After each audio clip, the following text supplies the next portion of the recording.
നമസ്കാരം. Welcome to Geetha's ഭക്തിഗീതം. One day one ശ്ലോകം. Srimad Mahabhagavatam 978th day. Today 22nd sloka of Pratamaskandam 12th chapter. For details please see the discussion box. Geetha's Bhakthigeetham ഒരു ദിവസം ഒരു ശ്ലോകം. ശ്രീമദ് മഹാഭാഗവതം ഇന്ന് 978ാം ദിവസം. പ്രഥമസ്കന്ധത്തിലെ 12ാമത്തെ അധ്യായത്തിലെ 22ാമത്തെ ശ്ലോകം.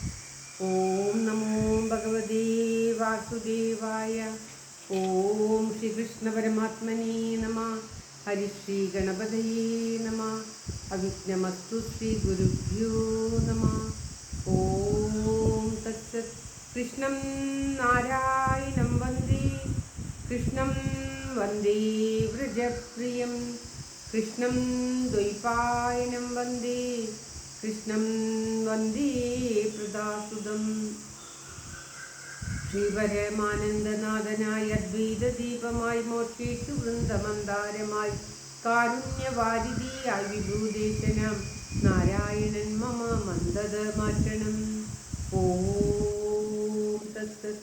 ശ്രീമദ് മഹാഭാഗവതം പ്രഥമസ്കന്ധത്തിലെ 12ാമത്തെ അധ്യായത്തിലെ 22ാമത്തെ ശ്ലോകം. ഓം തത്സത്. മൃഗേന്ദ്രൈവ വിക്രാന്തോ നിഷേവ്യോ ഹിമവാനിവ വിദുഷുർ വസുദേവാസോ സഹിഷ്ണുപിതരാവിവ. ഓം തത്സത്.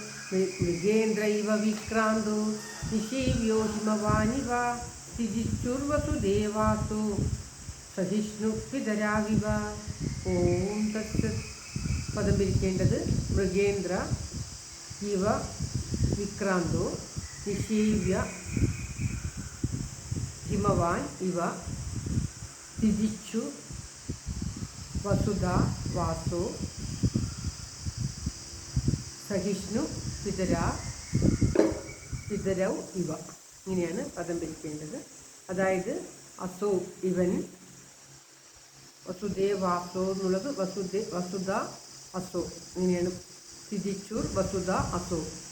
അസോ എന്ന് പറഞ്ഞാൽ ഇവൻ മൃഗേന്ദ്ര ഇവ മൃഗരാജാവെന്ന പോലെ, വിക്രാന്ത പരാക്രമിയും, ഹിമവാൻ ഇവ ഹിമവാൻ എന്ന പോലെ, നിഷേവ്യ സേവിക്കപ്പെടുവാൻ യോഗ്യനും, വസുധ ഇവ ഭൂമിയെ പോലെ,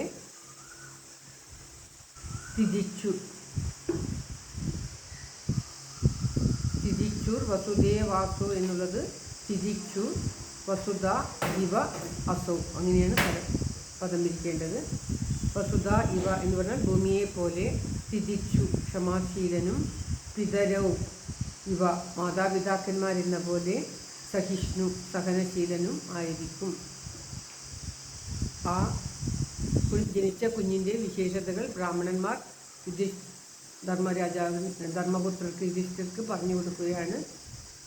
ഈ കുഞ്ഞെങ്ങനെയിരിക്കും ഭാവിയിൽ എന്ന് ധർമ്മപുത്രൻ ചോദിക്കുകയാണ്. അപ്പോൾ അവൾ പറയുകയാണ്, ഇവൻ മൃഗേന്ദ്രനെ പോലെ, മൃഗരാജാവ് സിംഹത്തെ പോലെ പരാക്രമിയും, പിന്നെ ഹിമവാനെ പോലെ എല്ലാവരാലും സേവിക്കപ്പെടാൻ യോഗ്യനും, വസുധ ഭൂമിയെ പോലെ ക്ഷമാശീലനും, ഇവൻ്റെ അച്ഛനമ്മമാരെ പോലെ സഹനശീലനും ക്ഷമാശീലനും എല്ലാ ഗുണങ്ങളും തികഞ്ഞ കുഞ്ഞാണെന്ന് ഇപ്പോൾ കുറേ ശ്ലോകങ്ങളിലായിട്ട് ആ കുഞ്ഞിൻ്റെ വിശേഷണങ്ങൾ പറയുകയാണ്.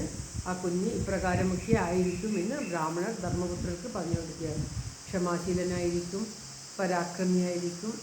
പരാക്രമി എങ്ങനെയാണ് ക്ഷമാശീലൻ എന്ന് പറഞ്ഞാൽ, പരാക്രമം ചെയ്യുന്നത് അധർമ്മം കാണുമ്പോൾ അതിനെ എതിർക്കാനുള്ള ശക്തിയെയാണ് പരാക്രമം എന്ന് പറയുന്നത്. അനാവശ്യമായി മറ്റുള്ളവരെ ദ്രോഹിക്കുന്നതല്ല. തനിക്ക് നേരിടേണ്ടി വരുന്ന തൻ്റെ പ്രജകൾക്കൊക്കെ എന്തെങ്കിലും ബുദ്ധിമുട്ടുകൾ നേരിടേണ്ടി വന്നാൽ അവിടെ അദ്ദേഹം സിംഹത്തെ പോലെ പരാക്രമിയായിരിക്കും. സഹിക്കേണ്ട സ്ഥലത്ത് ഭൂമിയെപ്പോലെ ക്ഷമാശീലനായിരിക്കും. അച്ഛനമ്മമാരെ പോലെ സഹിഷ്ണുതയുള്ളവനായിരിക്കും. എല്ലാത്തിനെയും ഉൾക്കൊള്ളുവാൻ കഴിവുള്ളവരായിരിക്കും. അതേപോലെ ഹിമവാനെ പോലെ എല്ലാവരാലും സേവിക്കപ്പെടാനുള്ള യോഗ്യതയുള്ളവനും ആയിരിക്കും എന്ന് പറയുകയാണ് ബ്രാഹ്മണർ. കഴിഞ്ഞ ശ്ലോകത്തിൽ വില്ലാളികളിൽ വീരനായിരിക്കും, ആക്രമിക്കപ്പെടാൻ കഴിയാത്തായിരിക്കും എന്നിങ്ങനെ പറഞ്ഞ് കുറേ വിശേഷങ്ങൾ പറഞ്ഞു. ഇങ്ങനെ പല ശ്ലോകങ്ങളിലായിട്ട് ആ ജനിച്ച കുഞ്ഞിൻ്റെ വിഷ്ണുരാധൻ എന്ന പേര് നൽകിയ പരീക്ഷിത് മഹാരാജാവിൻ്റെ വിശേഷണങ്ങൾ പറയുക. ഈ ബ്രാഹ്മണന്മാർ യുധിഷ്ഠിരനോട്. ശ്ലോകം ഒരിക്കൽ കൂടി. മൃഗേന്ദ്രൈവ വിക്രാന്തു വിഷേവ്യോ ഹിമവാനിവ വിദുക്ഷുർവസുദേവാസോ സഹിഷ്ണുവിതരാവിവ. ഓം തത്സത്. സർവത്ര ഗോവിന്ദനാമ സങ്കീർത്തനം. ഗോവിന്ദ ഗോവിന്ദ.